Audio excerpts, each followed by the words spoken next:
Hello, welcome to or welcome back to my channel. If you're new here, thank you so much for stopping by and checking out my videos. And if you are a recurring viewer or a subscriber, thank you so much for your continued support. I really appreciate you all being here today. As of filming, this is Sunday, February 5th. We have a very beautiful, sunny, springtime-like day here. So I'm feeling very energized by the weather, and I have a fantastic stack of books to talk about. So I wanted to do my weekend reading update.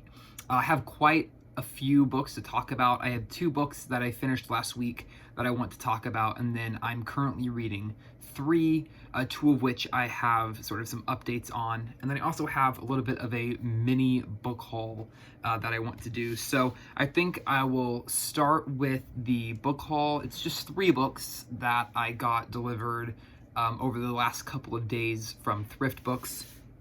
They all have to do with marine life and oceanography, sort of where my reading tastes have landed of late. I've been reading a lot in that vein and really enjoying it, so I'm kind of going with that as long as I am interested in it. And the first book that I have here that I got is by Tom Garrison, and it's Oceanography, an Invitation to Marine Science, 5th edition. So this is a college textbook for an introduction to oceanography class. I was able to get this on Thrift Books for fairly cheap because it's a bit of an older version. I think that the current version of this textbook in university is up to the 8th revised edition, so this is a little bit outdated, but for me it has all of the information that I could ever need for the level that I am reading at. And so I'm really excited just to have sort of a textbook level book. I'll show here. I mean, it's just your typical textbook, so it has lots of graphs and charts and questions at the end of each chapter, and so I'm really excited to be able to use this sort of as a reference when reading other books. Then I have a book about the blue whale called The Blue Whale, very creative title, by George L. Small. This is quite old. It won the National Book Award in 1972, so it may be a little bit outdated, I'm not sure, but I thought it would be I thought I could at least glean a certain amount of information from it, even if some of it is outdated. So I'm excited for that one. And then I picked up another book by Helen Scales, and that is Poseidon's Steed, the story of seahorses from myth to reality. It's this cute little book, but I really loved the cover. So I have read 2 other books by Helen Scales. Eye of the Shoal, which I talked about a little while ago, and then her newer book, The Abyss, about life in the deep sea. So I'm very excited about this. I'm not sure how many books she has in total, but I think this may be her final book. I think she has 3 books, maybe 4. There may be another one that I'm not remembering, but I'm really excited to read this. It's not very long at all, but it's a beautiful little edition. It has deckled edges, which I love, and it's great cover design. So I'm curious about the subject matter. I haven't read much about seahorses at all, and I really enjoy Helen Scales' writing style as well. She's very clear, very accessible, but she's certainly writing from a scientific standpoint, and her writing is very much scientific, very much based and steeped in fact. Very little left to sort of posturing or imagination, which I think when it comes to science writing is very important. So that is the last of just a mini book haul, a couple books that I pulled in last week. Now moving on to what I read last week. I was able to get through 2 books last week. Both of them were fairly short, so that helped a lot. I really have pulled down my reading speed, not necessarily on purpose, but just at the beginning of the year with sort of telling myself that I want to focus more on enjoying what I'm reading and focusing less on finishing quickly. I have found that my reading speed has slowed down considerably, just because I'm letting myself relax into my reading. And so while I'm reading, I'm relaxed and just enjoying the book and not trying to sort of push myself through it. And so some books do just naturally have a slower pace to them. The writing requires a little bit more thought or just to slow down a little bit. And so I'm just letting the book sort of determine how quickly I read it. So I was able to get through 2 this last week, which I feel very good about. The first one that I read last week and that I want to talk about briefly is Of Orcas and Men by David Neiwert. So keeping right along with the ocean theme, with the marine mammal theme. This is a book, as the title suggests, about orcas, killer whales.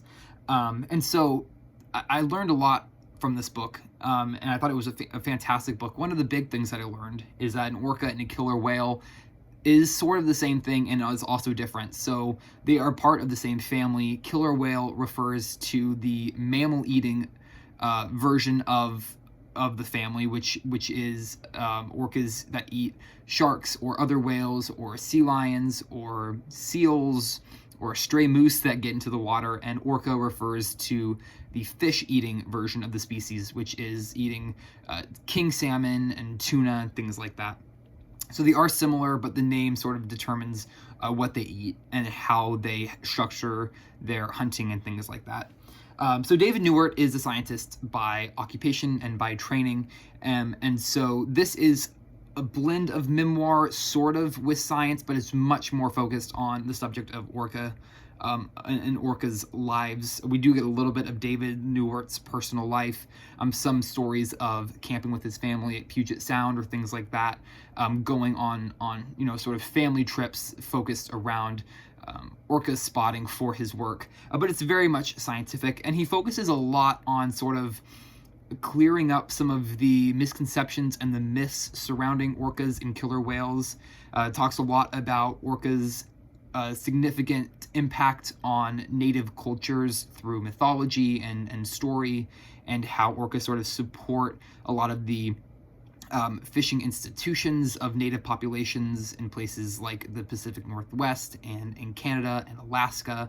It sort of talks through a lot of the evolutionary process of orcas, talks through a lot of sort of their day-to-day habits, how they function in the ocean, close to shore versus offshore orcas, how they interact with each other, how they interact with the other species in the water, how they interact with sharks and other whales and other orcas and things like that, all of which I found very, very interesting. And there's a significant portion of the book dedicated to talking about orcas in captivity in places like SeaWorld and aquariums and resorts and other places that sort of capture animals to then use as to show them off, to put them in a cement cage for people to pay money to come and stare at, and sort of the horrifying conditions that orcas have to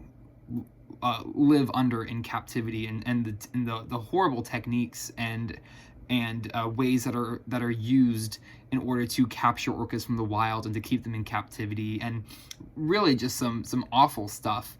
And sort of then also going through and talking about some of the legal action that has been taken to protect orcas in the wild, how they have been able to sort of increase the amount of orcas in the wild and cut down on orcas in captivity, and sort of the laws that have been put in place to make sure that these animals are protected, because they are incredibly intelligent. They do have some sort of emotional receptors that we're still learning about, and things that they're not just sort of out swimming in the ocean. They have very intricate lives of their own and ways of living in their own communities and things, and sort of how we moving forward can institute protections for them as well, so that we can all sort of use the oceans without having to kill or accidentally kill other populations that may already have been living there long before we ever came onto the scene. So this was absolutely fantastic. I absolutely recommend it. It's very short. It's 280 pages.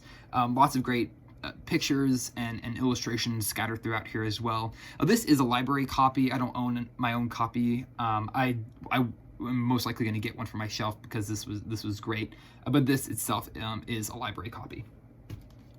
Then the second book that I finished last week, I don't have anything to hold up. I actually listened to it on audiobook through a library loan, so I don't have any cover to hold up or any book to hold up, so I do apologize for that. But that was The Breath of a Whale by Leigh Calvez, and I read it as part of a buddy read with Kim from middle of the book march, and it is a book all about whales. So it is sort of a glossary overview, sort of science overview, if you will, of whales. So it's split up into different portions talking about different types of whales. So there's a section about blue whales and humpback whales and sperm whales, gray whales, orcas, false killer whales. So it's sort of broken up, and then it goes into detail about the different whale species and how they behave differently from each other, how they cope their evolutionary process, the impact that they have on the marine ecosystems that they inhabit, the impact that marine and ocean pollutants have on their lives, and goes into a little bit of sort of the legal battle involved in marine conservation in order to secure these living areas for these creatures. And it was also a mix sort of with the memoir and science, as we've seen in a lot of these books that I've been talking about lately. It didn't mix the memoir and the science as well as some of the other ones. And the book that I always go back to when talking about this is The Soul of an Octopus by C. Montgomery, because that's the first book that I read that got me interested in reading about marine life and sea creatures. And it was a beautifully melded memoir and science book, and it was done exquisitely. And so I sort of started with one of the best at the very beginning. And so A Breath of a Whale, Leigh Calvez blends some of her personal stories in with her stories of whale expeditions and her work in studying marine cetaceans, and it doesn't meld as well. It feels somewhat clunky. Overall, the writing wasn't up to some of the other standards of books that I have read covering the same topics. It was still a great read, and I definitely view it sort of as a great introduction to reading about whales and marine cetaceans, but it wasn't one that really grabbed me. So I'm sort of glad that it's not one that I started with. It's one that I came to a little bit later, because it definitely wouldn't have grabbed me and interested me as much in the topic as other books that I have read. But that being said, it was still a very enjoyable read, and there was quite a lot of fantastic explanations scattered throughout, some great sort of looks into the lives and the social structures of whales and whale pods and how they structure their communities. And so I certainly would recommend it. It just didn't necessarily come up to par with some of the others that I have read. But it was a really great buddy read, and it was a great experience reading it with Kim. So Kim, if you're watching this, thank you so much again for reading this one with me. And it's so much fun to watch different clips on YouTube of whales and to find documentaries covering whales, because they are just so incredible to watch given their monstrous size and then the level of grace and fluidity that they have in the water, and watching them breach or watching them come up for air, and just seeing how they handle their immense size in the ocean is really incredible. And their calls, their whale songs are just so hauntingly beautiful. I've started just sort of playing whale sounds in the background sometimes. It's just so incredible to listen to. So those were the two books that I finished last week, and then I have 3 books that I am currently reading. One of the 3 is for Classics and Company, which is a year-long reading event that I am hosting alongside Ann Novella here on BookTube. I will leave a link in the description below to our Discord server if you are interested in going over and checking that out. We would absolutely love to have you over there. For the rest of March, we are reading the Book of Disquiet by Fernando Pessoa. We're taking it fairly slow. I think everyone in the read-along right now is reading, I think, 5 to 10 to maybe 15 pages a day, so taking it at a very slow pace. That's what I'm doing, but I'm actually not doing it every day. I'm doing it kind of about every other day or so, because I'm really trying to slow down and not finish too quickly, because it's one of those books that I think you could read it fairly quickly. I think you would be able to get sucked in and read it in, you know, maybe just a couple of sittings. But I don't want to have that happen, because I know that the faster I read it, the less I am going to absorb from it, because of the poetic richness of literally every line. And so I'm trying to slow down and really enjoy it. So that's one of the three. The next book that I am reading currently is Moby Dick by Herman Melville, and this is the Penguin Classics definitive text edition. It's a little bit beat up. I got this one secondhand, but so far it's holding up. And I actually started reading this on my Kindle. I had an ebook for it, but I wanted to get a physical copy, because I didn't have a physical copy in my library, and it felt like one I needed. And I forgot how much I love reading Penguin Classics editions. They're just so fantastic. And the font size in this is very comfortable. It's very comfortable for my eyes. The spacing is excellent. So sometimes with paperbacks, it's hard for me to read them. The font's really squished up, and the margins are terrible, and the layout's terrible. But this has an excellent layout. The font is really comfortable. It's already been broken in very nicely, so it does lay relatively flat, so it's easy to read. So I'm reading it in the hard copy now. And this is a buddy read with Anne from the channel Anne Novella. This is a buddy read that we are doing in March. It's both of our first times reading it, and I am absolutely loving it. I am almost 200 pages in, 150 pages in, and it is one of those books that has always been on my radar. It's always been sitting on my TBR, and I have never read it. And it's one of those that I never understood why I hadn't read it yet, and I just kept sort of pushing it off, not really for any reason at all. I think maybe even being a little bit daunted by it. You hear it talked about so much, heralded as the greatest American novel and the greatest novel written in English, and so it can sort of build up a very intimidating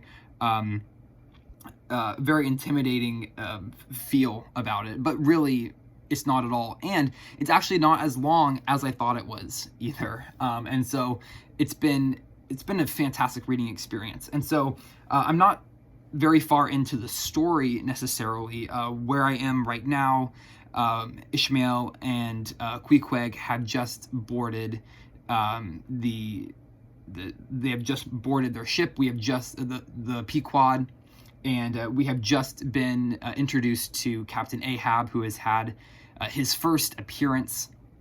One thing I really like about Melville's writing is sort of the build-up that he gives to certain characters. We heard about Captain Ahab, and we heard talk of Captain Ahab long before he ever had his first appearance in the book. And so it sort of gives these long, dramatic pauses before certain characters are revealed, and it really keeps you reading.